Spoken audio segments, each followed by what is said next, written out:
Hey guys, welcome back. I hope you are having an amazing day. Let's get right into the stories. The first one is an entitled People Story.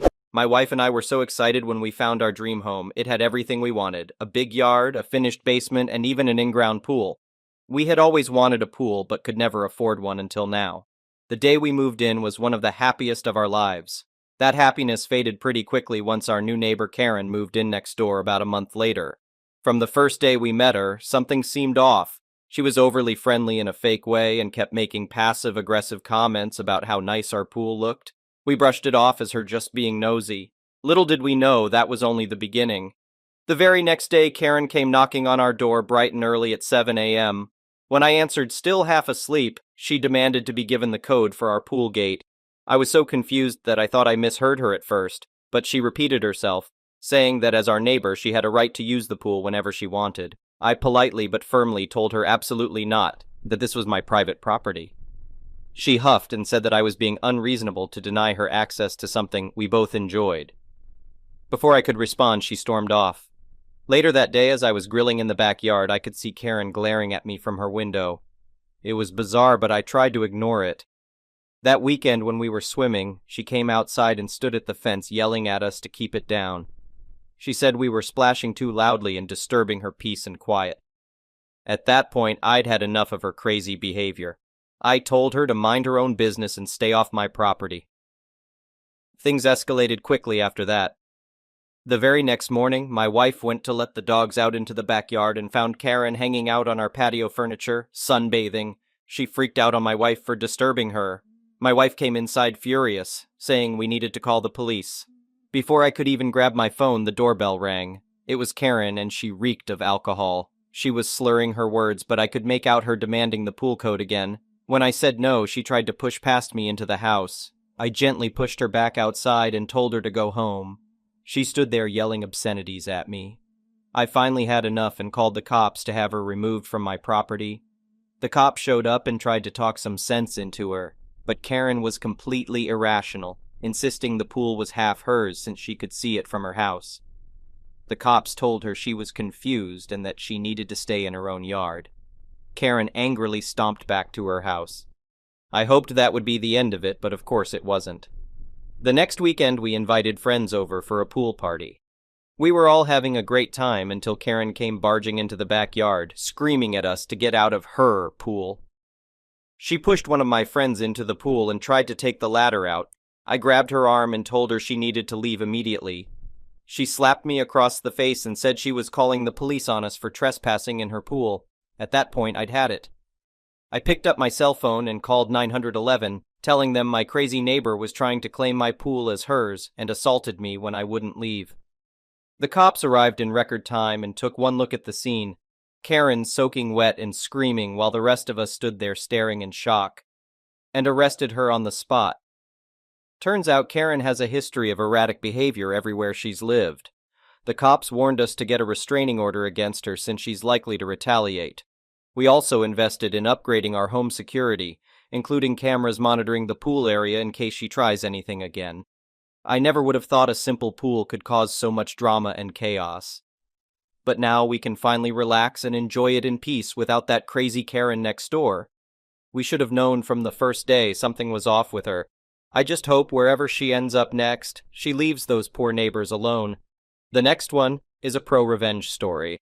During the final trimester of my last year in high school, we had to do a group project that needed to be finished by the end of the trimester and was evaluated and graded in front of a jury of teachers instead of an exam. I was paired with the biggest douchebag in class. Imagine a really entitled, arrogant a-hole. Every time we were supposed to work on the project, he would have some excuse to not show up and demand I would work on it alone to make sure the project stayed on track.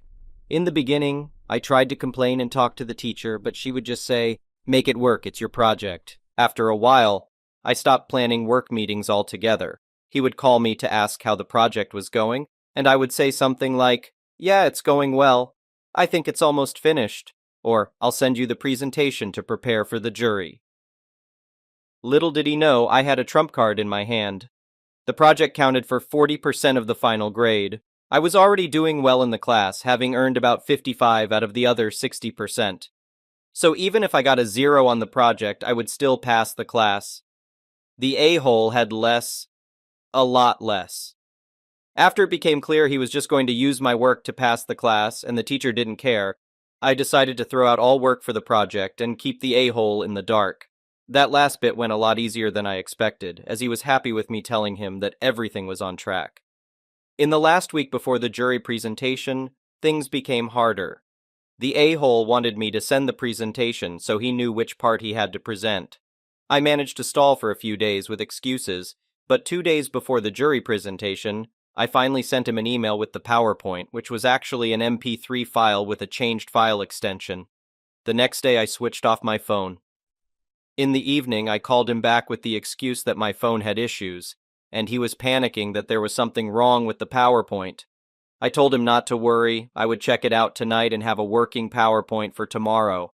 I would come to the school at 8 a.m. so he could practice his part of the presentation before the jury appointment at 9 a.m. The next morning, I arrived at school a little before 9 a.m., having switched off my phone again. When he saw me, he approached me with a mix of panic and anger. But before I could explain anything, we were called into the room with the jury for our presentation. I just told the a-hole not to worry and let me do the talking. We greeted the jury and I started the introduction. The original idea today was for us to present our project XYZ. But since I already have enough points to pass the class and Mr. A-hole over here couldn't be bothered to put in any effort, I decided to skip it and instead have a nice day off today. That concludes our presentation. Thank you for your attention. I just walked out on 4 confused teachers and one a-hole with a mouth opened so wide it looked like he was trying to eat a club sandwich vertically. Naturally, there was some backlash in the days after that. The teacher called for an explanation, but in the end recognized I was a good student, and I indeed already passed the class without the project. The a-hole was angry that he had to study over the summer for a re-exam. All in all, I was happy to have graduated and looked forward to going to college the next year. After the summer, I heard from friends that the a-hole failed his re-exam, and that, combined with other bad grades, caused him to have to redo his last year. Karma is a idiot. The next one is a petty revenge story. Neighbor's son Garth graduated from college about this time last year and secured his first full-time career job at a company. He works in the IT department of a branch office, handling various IT tasks. The total number of employees at this office is around 20, with some in sales and others working in the office. Karen is the office manager. When Garth first started, there were 3 IT people who had an office in the basement separate from the rest of the employees. This arrangement suited Garth just fine. He's a quiet, introverted young man. He's highly intelligent, but not very social, preferring to spend his time off gaming rather than engaging in live interactions. As you can imagine, he's not a big guy, perhaps weighing around $1.50 after having a big steak for dinner. The other 2 IT people eventually moved on to other jobs, and corporate didn't replace them. Now, Garth has 3 times the workload without receiving a raise. Garth voiced his concerns to Karen about the workload and call-outs, and he received the standard feeble corporate responses and a condescending lecture. I don't know why he didn't quit then, but he stuck it out, hoping to eventually be recognized for his worth, and so on.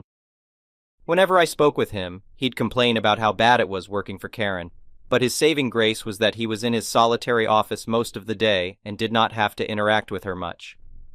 Until one day back in February when he got a phone call from Karen telling him to come upstairs. Upon arriving, he was directed to start moving furniture around. Garth took a look around and told Karen that his job did not involve moving heavy objects. Karen got loud and questioned his manhood in front of everyone, but Garth did not budge. Life changed for Garth after that. Karen decided to make work miserable for him and began repeatedly writing him up for whatever she could think of. Here comes the petty revenge. Garth started snooping and discovered that Karen was having an affair with a married coworker. Their work phones were synced up to the computer system, which Garth had access to. Garth created a mass corporate email with various screenshots of their sexting. He rigged it to be sent out today, from her own email account. The beauty of it all. Garth walked in on Friday and tendered his resignation to corporate HR. He left his ID card and whatever else on Karen's desk. Karen made a big deal of shouting at Garth as he was leaving, telling him not to let the door hit him on the way out. When the email is sent out, they may well suspect that Garth was the perpetrator, but they'll never be able to prove it. I can only hope Garth's revenge is sweet and spectacular. The next one is a malicious compliance story. To preface, I am a career butcher, and at the time I was working for Food Whole. If anyone isn't familiar, the meat department becomes crazy around November and doesn't abate until after Christmas. We took holiday orders in person then, now mostly all online unless they're odd. As you might imagine, the orders are usually for standing rib roast, tenderloins, hams, turkeys, and ducks and geese. They really add up. And for my boss, sorting all the paper orders is a nightmare. Enter Karen. I would like to place a holiday order. Me. Gets relevant info. Cool, what would you like on the 24th? K. 1 pound of boneless chicken breast. Me. Oh, no problem. You actually don't need to order that. We'll have plenty of regular chicken, steaks, and burgers. You only need to place an order for roasts, etc. K. I had to wait forever last year. This year, I don't want to wait, so I'll order it. Me. We'll have 2 lines, so if you're just coming to get regular items, you won't need to wait in the order line. K. But I want to make sure. At this point, I was already way done, so I decided I would comply, maliciously. I took her order, then proceeded to inform every single person in my department of the situation and the plan. The day of she came up, told the guy at the counter she wanted chicken breast. Having been warned by me, he asked, "Did you pre-order it?" K. Yes. Coworker. Okay, let me go search through the sheet to find your order. K. You can just grab it from the case. C. No, we already have yours put away. I'll find it. I wouldn't want it to get lost in the cooler and go bad over Christmas. K. Frustrated. Okay. Coworker goes to our order book, searches through, and finds her name, and says, "Okay, I found you on the list. Now I just have to find your order."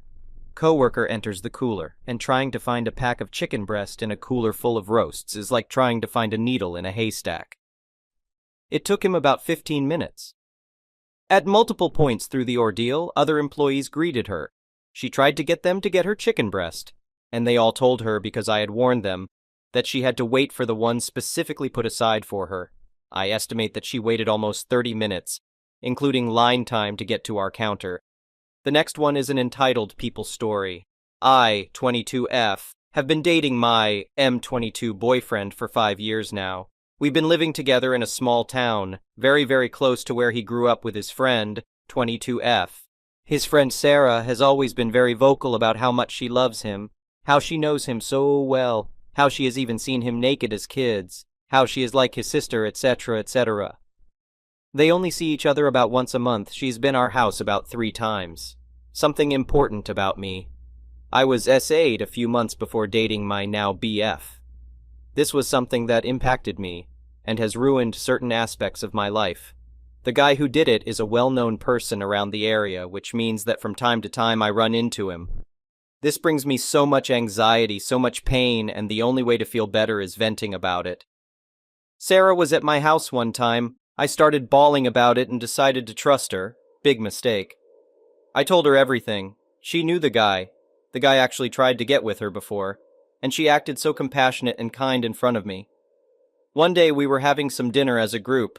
It was my BF, Sarah, and other people I didn't know. Sarah asked my boyfriend what he was planning to do after uni.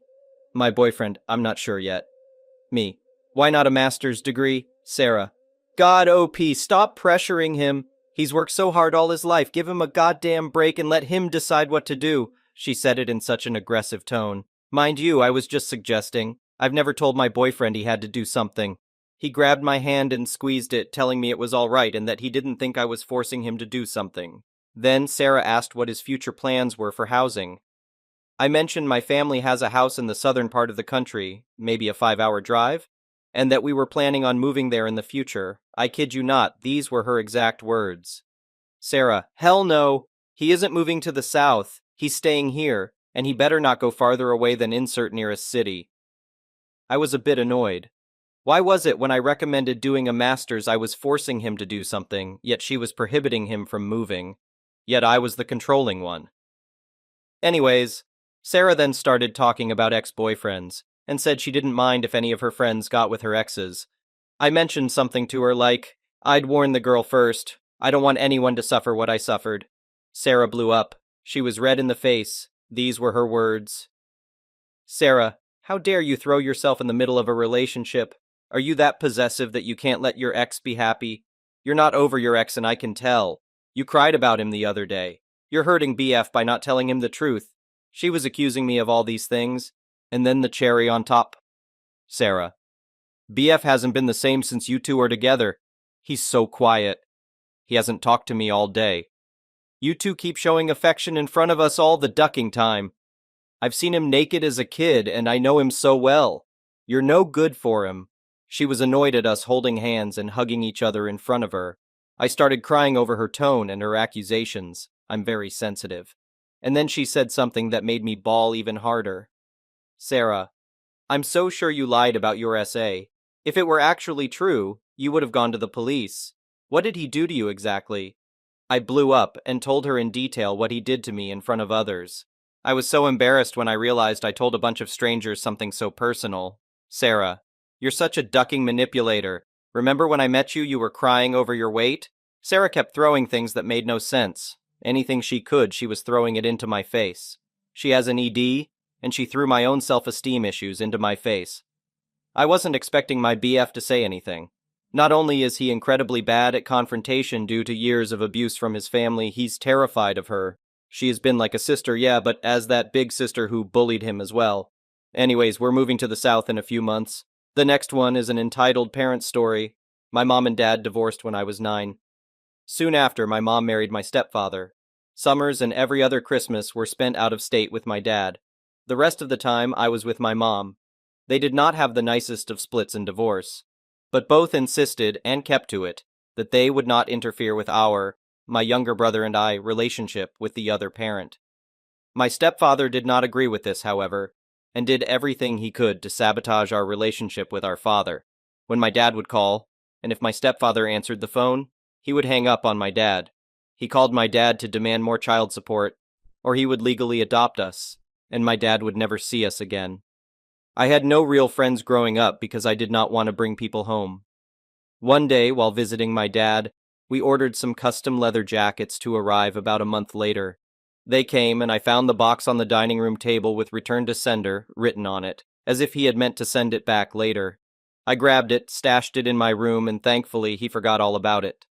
That night after dinner, as everyone was on the couch watching the evening news, I brought the package out, gave it to Mom, and asked her to explain why it was being sent back.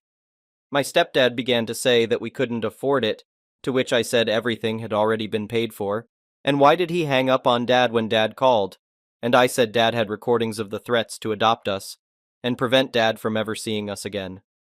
My stepfather began spinning a tale about how he just wanted us all to be one big family, and he knew how my mom didn't like my dad, and he did everything for the sake of the family. Then he caught me smiling, stopped, and asked me, "What the heck is so funny?" I said, "Dad has no recordings, but why does he need them when you just admitted to everything?" He said something unintelligible and jumped off the couch to lunge at me until my mom stopped him by getting in between us. Mom simply said, "Out!" and he walked to the front door and let himself out. After we heard him drive away, Mom asked for the details about everything and apologized for bringing him into our lives. The next morning, I was walking to the bus for school when my stepfather quickly pulled up near me and stopped, then got out of the car and started walking towards me. I screamed like I've never screamed before or since. He got up to me, slapped me across the face, grabbed my shirt, and started walking me to his car. I didn't go peacefully, though, screaming and resisting the whole way. That's when my savior appeared. An older gentleman had seen everything and came out of his house with quite possibly the largest hand cannon I have ever seen outside of the movies. He just saw an older man dragging a screaming teen girl to his car. He told my stepdad to stop, pointed his gun at him, and got him to kneel down with his ankles crossed and to intertwine his fingers behind his head. So I believe he was a former military. Isn't that how you are taught to take prisoners? I don't know for sure. His wife had also seen everything and called the police, then came out and began soothing me. When the police arrived, 2 cars, 4 officers in total, my savior put his gun down and raised his hands to show the police he meant no harm to them, that he was not a threat. His wife said that she was the one who called and said that she and her husband had seen a man pull up, grab a young girl, and begin dragging her to his car when they decided to interfere for my safety. I then confirmed the story, but did not mention he was my stepfather. The police asked for IDs and noted that my student ID, all I had at the time, had a different last name and had no sign of the name my stepfather was calling me. At the time, I went by my middle name, but my student ID had my actual first name, and I'd kept my original last name, so it was different than his, despite his attempt to claim he was my father and was just disciplining me for something. He was handcuffed and taken away in one of the cars, while the other car drove me to school. I had missed the bus by this time, where the officer went in and told the attendance office lady that I had been the victim of an attempted kidnapping, and that's why I was late. He later showed up after school to give me a ride home and stayed in the house with me until my mom got off work and came home. My brother, who was unaware of my day's adventures, came home, and me, my brother, and the officer played video games until my mom got home. My mom and stepfather later divorced. When I was at school a couple of days later, my stepfather came by the house with a police escort and my mom's supervision and got his personal stuff. My mom was later able to get a restraining order against him for herself, me and my brother. I haven't heard from my former stepfather since. My brother still lives with his family in our hometown and saw that my savior had just passed away and decided to tell me, and he told me to put my story here. I have never posted here before, so sorry if I've done something wrong. I know you're not supposed to glorify violence here, but I don't know how to tell the story without it. Thank you for watching. I would really appreciate it if you could like the video and subscribe to our channel if you haven't already. We'll see you again tomorrow. Wait, put in what? Put what in what? Hey Ben, how are you? Alright, and then this. Yes, the necklace from the other day. I would show you guys more in depth, but you've already seen it. I'm sure you're sick of it. Of a prize in the golden eggs? Wait. That sounds amazing. Oh, wait. Da-na-na.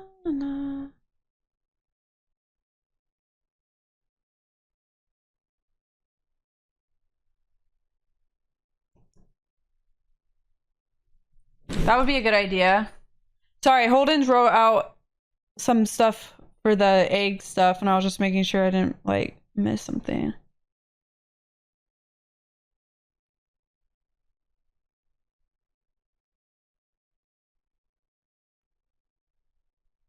Okay.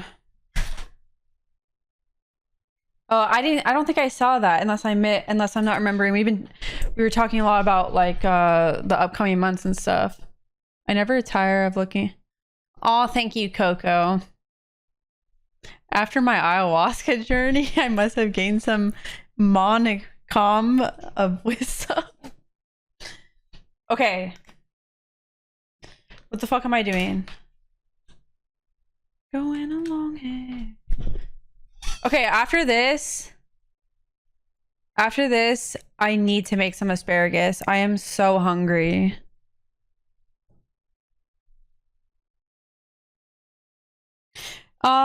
It's like lipstick. Cause like sometimes my lips will touch this. And it is probably like my caked on face as well.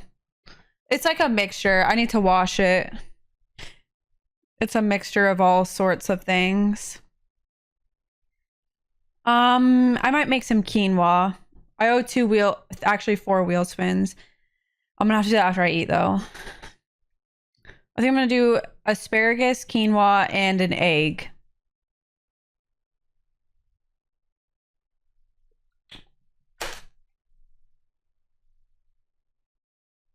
C4.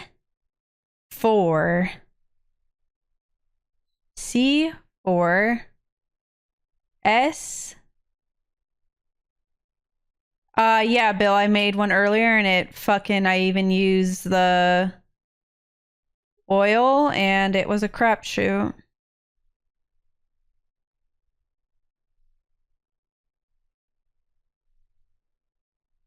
Oh my god, I could almost fit your whole name, Casanova, and I fucked it up. Gotta do it again.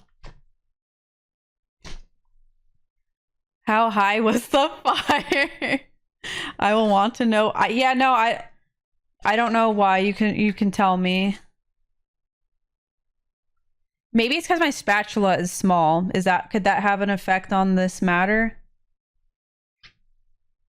C for S A N O V 4. Perfect.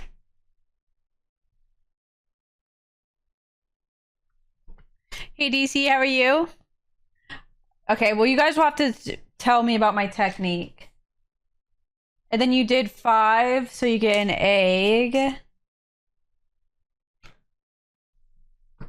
Oh yeah, can we do it when I come back to my desk? I'm about to leave my desk. I really have to eat, or I might actually pass out.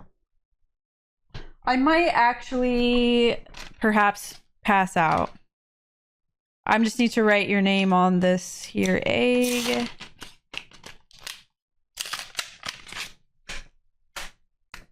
I'm gonna give you a blue. Actually, this is teal. Hey Lynn, how are you? See, actually, I think the black is gonna look. C or S A N O V. There we go. Okay, let me take these bitches up. And we need to go into the kitchen. Thank you guys so much for all that. Once again, I owe you wheel spins when I come back to my seat. I think I'm going to be streaming a long time tonight.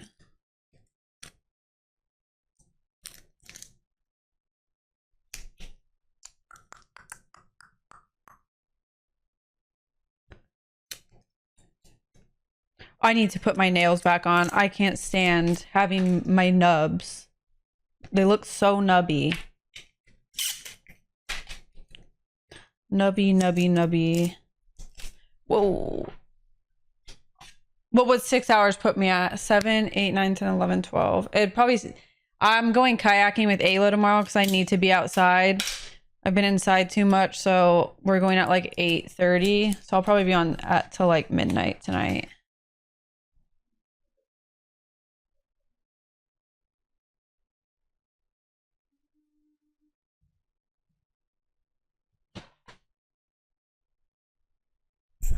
Okay. Oh wait, let me add your name to this.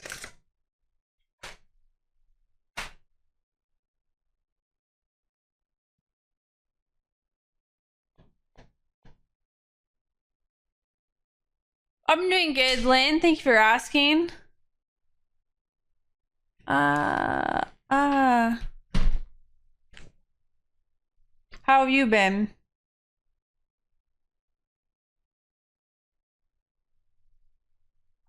Hey, Ollie, how are you?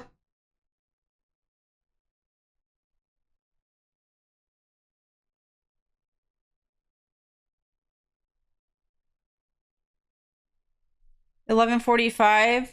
Oh, heck yeah. You live in South Antarctica. Even I was outside today. Hey, Greg, thank you for the 5-stream streak. Overstimulation, overstimulation. Let me, okay, we're going on. Hey, Why to me, how are you? We are going on my phone. I'm going to make some asparagus, quinoa, and an egg.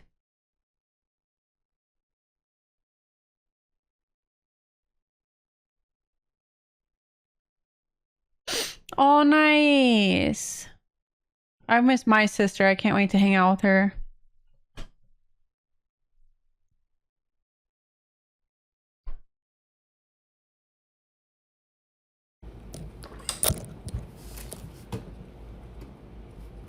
Alrighty, everyone. Oh. Okay, everyone, we are in action. Let me grab my utensils and my things. Oh, wait, let me show you the exoskeleton on the phone. Ah.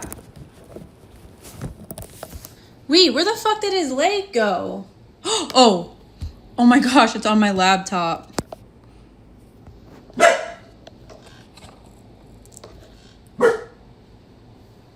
Okay, so we have the